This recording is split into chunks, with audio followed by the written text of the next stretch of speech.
ऐसा हमने सोचा नहीं था कि अचानक हमें दुकान जाना पड़ेगा। और जैसा कि राज मित्रों, सुबह हम छाते से दोस्ती कर निकल आते हैं दुकान के लिए और देखते हैं कि इंद्र भगवान काफ़ी तेज़ हैं और अपनी बरसा तेज़ी से रखे हुए हैं। लगता है इंद्र भगवान की बीवी मायके चली गई, जिससे वो बेकाबू होकर इतनी बरसा चल रहे हैं। और हमें इसी साथ देखते हैं कि वायुदेव और इंद्रदेव में काफ़ी घमासान चल रहा है। तो इसी साथ हम पहुंच जाते हैं दुकान पर पहुंचते हैं। जो बादशाह हमसे बोलते हैं कि हमें चाय पिला दो, तो हम उन्हें 10 रुपये दे देते हैं।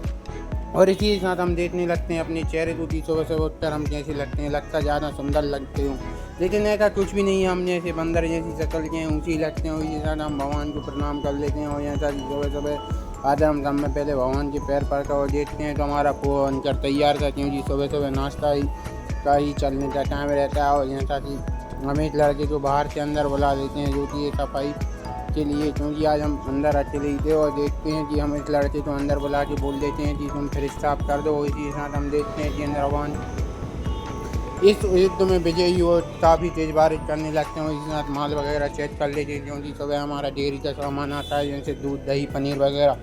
और दूध दही पनीर वगैरह आने के साथ ही हम जो माल वापसी का रहता है उसकी वापसी बना लेते हैं। और दोपहर में इंतज़ार करते हैं कि हमारे रसपाल भाई आ जाएँ। तो रसपाल भाई आते हैं और हम घर के लिए निकल जाते हैं। घर के लिए निकलने के साथ ही हम सोच रहे थे कि रजपाल भाई तो आ जाते हैं, लेकिन आज काफ़ी मेहनत करनी पड़ेगी, क्योंकि हमें दुकान पर 17 से 18 घंटे रहने पड़ेंगे, क्योंकि आज भैया नहीं थे। और ये सब काम हमें तो देखना पड़ेगा।